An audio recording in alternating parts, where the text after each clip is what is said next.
ನಿಮ್ಗೆ ಕಾಣಿಸಿದ್ದೆ ಅನ್ಸುತ್ತೆ, ನಾನು ಝೂಮ್ ಮಾಡ್ತಾ ಇದ್ದೀನಿ ನೋಡಿ, ಅದೇ ಶುಗರ್ ಫ್ಯಾಕ್ಟ್ರಿದು ಹೊಗೆ ಹೋಗುವಂಥ ಪೈಪ್ ನೋಡ್ತಾ ಇದ್ದೀರಾ ನೀವು. ಮಂಡ್ಯ ಸಕ್ಕರೆ ನಾಡು ಅಂತ ಬರೋಕ್ಕೆ ಮೇನ್ ರೀಸನ್ನೇ ಶುಗರ್ ಫ್ಯಾಕ್ಟ್ರಿ. ಆ ಶುಗರ್ ಫ್ಯಾಕ್ಟ್ರಿ ಕಡೆಯಿಂದನೇ ನಾವೀಗ ಹೋಗ್ತಾ ಇದ್ದೀವಿ ಟೆಂಪಲ್ಗೆ.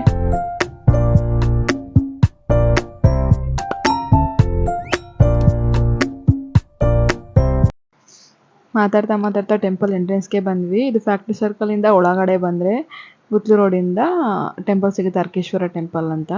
ಇಲ್ಲೇ ನನ್ನ ಮದುವೆ ಆಗಿದ್ದು.